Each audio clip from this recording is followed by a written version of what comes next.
আমাৰ শালমৰা উচ্চ মাধ্যমিক বিদ্যালয়ত প্ৰতি বছৰে আমি এই দিনটোত বিহু আদৰণি অনুষ্ঠান অনুষ্ঠিত কৰোঁ।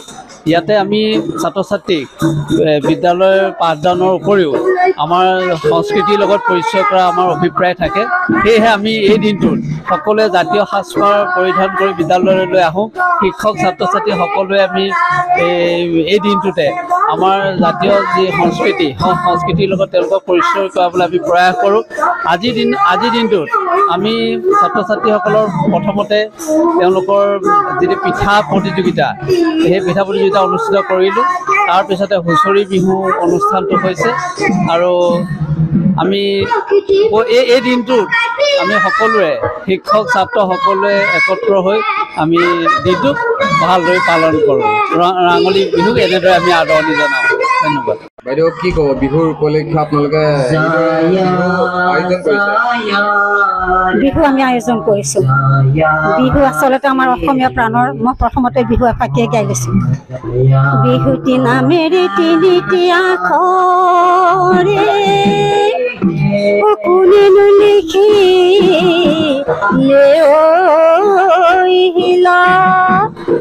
ঘূৰ্ণিও নধৰে মামৰেও নধৰে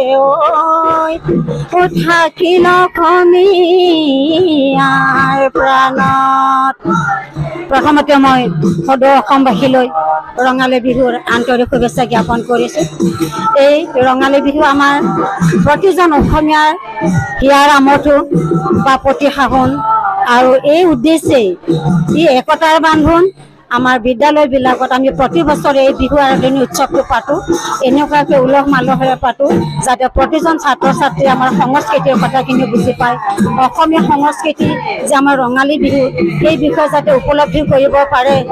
বিশেষকৈ আজিকালিৰ যুগৰ ল'ৰা ছোৱালীবিলাকৰ যিটো এটা মানে আমাৰ বতাহ আহিছে, মানে মোবাইলৰ হাৱাটোৰ কথা কৈছোঁ, এইবিলাকতে আবদ্ধ হৈ থাকে। অন্ততঃ এই বিহুৰ যোগেদি বৰ্তমানৰ সেই সমস্যাখিনিক অকণমান এই প্ৰসংগৰ মাজেদি নাইকিয়া হ'ব বুলি ভাবিছোঁ।